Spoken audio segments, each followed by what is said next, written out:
Hello, everyone. Welcome to the Speak Life podcast. I am your host, Cherie C. Coming to you today with the topic, when life happens.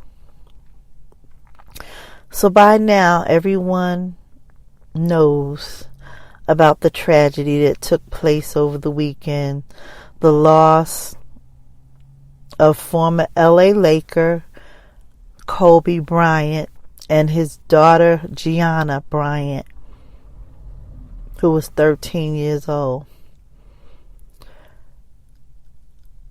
We mourn with them. We mourn with the family because of the tragedy of the incident. Everyone mourns. And while we're mourning, we're examining our mortality. We're examining our lives. We are wondering what happened and why. We're saying to ourselves and to others, but he was only 41 and she was 13. This is not fair. He was in the prime of his life. We're saying all of these things. We're taking all of these things into account. Our prayers go with their family, with his precious wife and his precious children. We pray for them. We pray that God give them what they need to sustain and go on. Because I can't imagine someone coming and telling me that I've lost someone. I've lost a spouse and a child at the same time. It happens.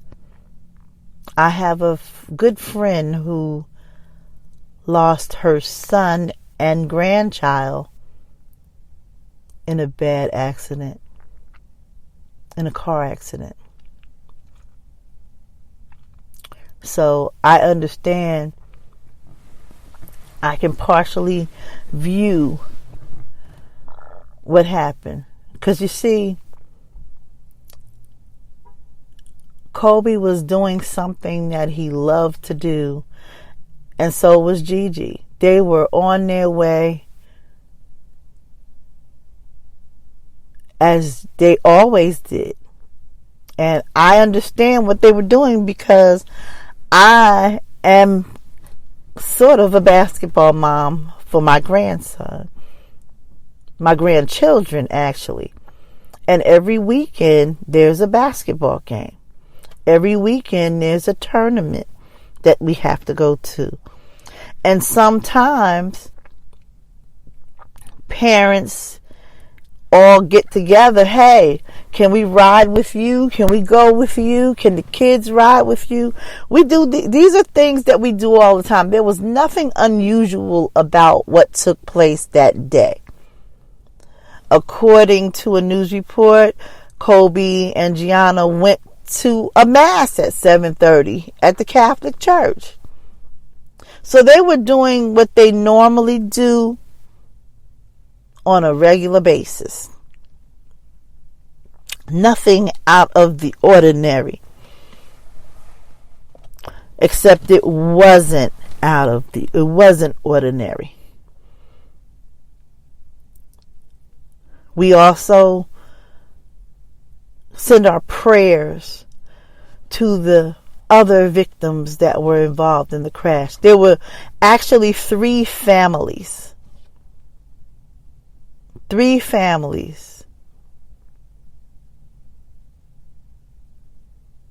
that are in shock right now. 3 families. So as we look at the ambiguities of the situation and we look at our own mortalities, we ask ourselves the question, what if we don't come home? So, what do we do when these tragedies happen? Now,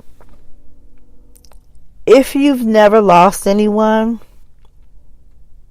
then you probably would not understand. Having lost a parent, all of my grandparents, other relatives, but particularly the significant loss for me was loss of my 18-year-old daughter. It was gradual, but it was sudden. It was sudden to realize that the cancer had taken over her body.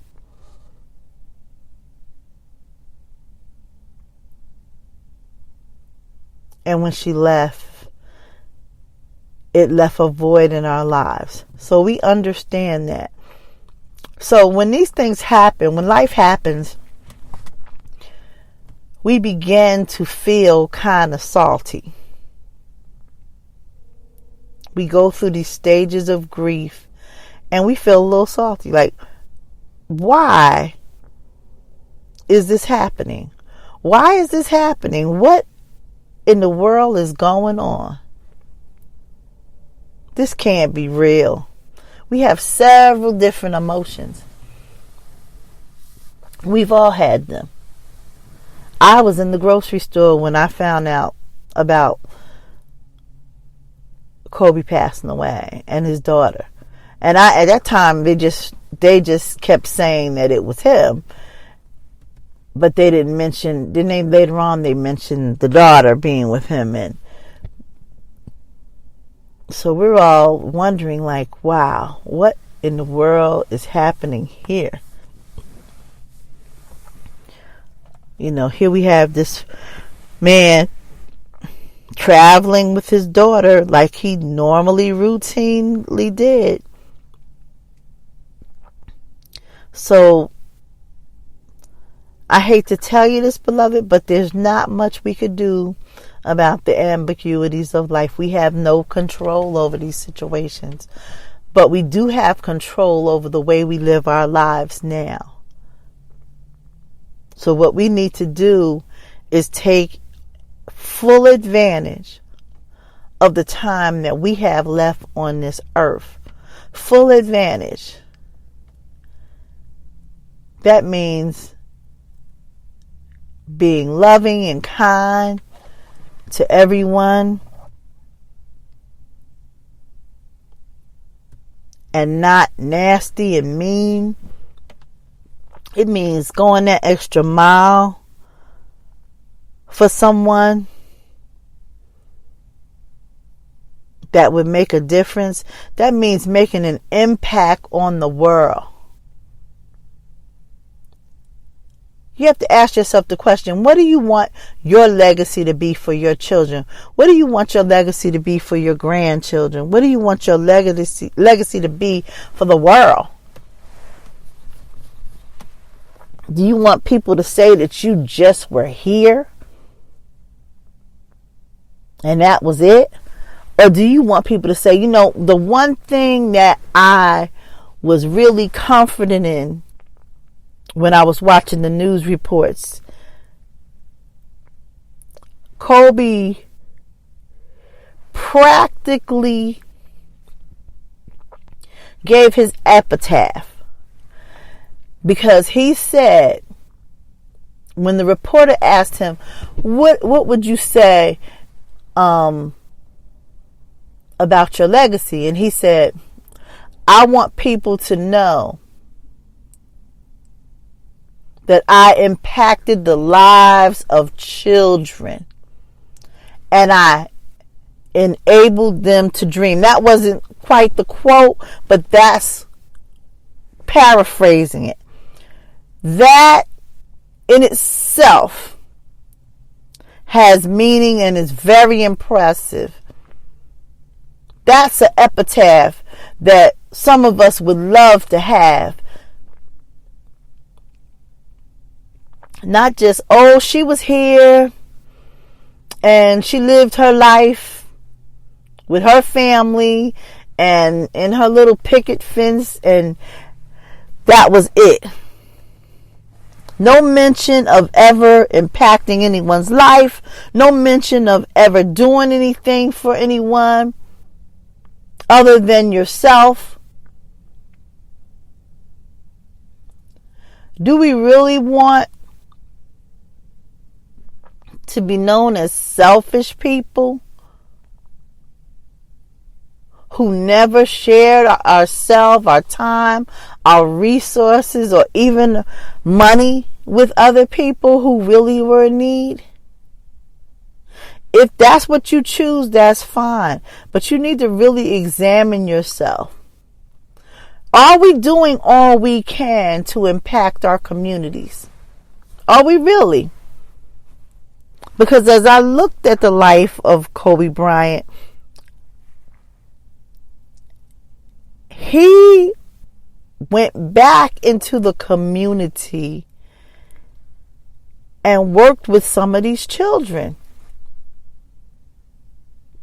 One of the ladies on the news was saying she ran a camp, and all she had to do was get in touch with Kolb's people and say, hey, I got this camp down here. She said next thing you know, he was coming in the door. Like it wasn't nothing. You know, she said he brought his daughter with him. You know, they both would come. Whenever they needed him to come, he would come. Go out into the community. Work with other people. Work with other kids. Those children that were waiting for him to show up at the event. They were waiting. Just like they're waiting for Kolb. They're waiting for Kolb. They're waiting for you. They're waiting for you to show up. For you to show up and share your gifts, your talents, whatever you have to give to your community, whatever you have to give to these children or to people in need. Some people need your encouragement.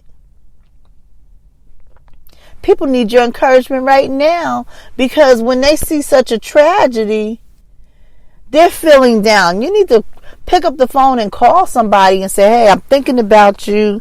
I know this might have impacted you. I've made several calls to people who I know are, Kolb Bryant fans. Kolb Bryant,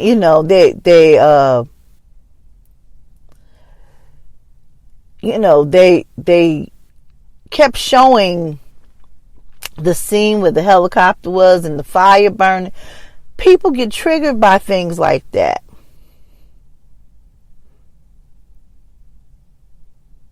Tragedy knows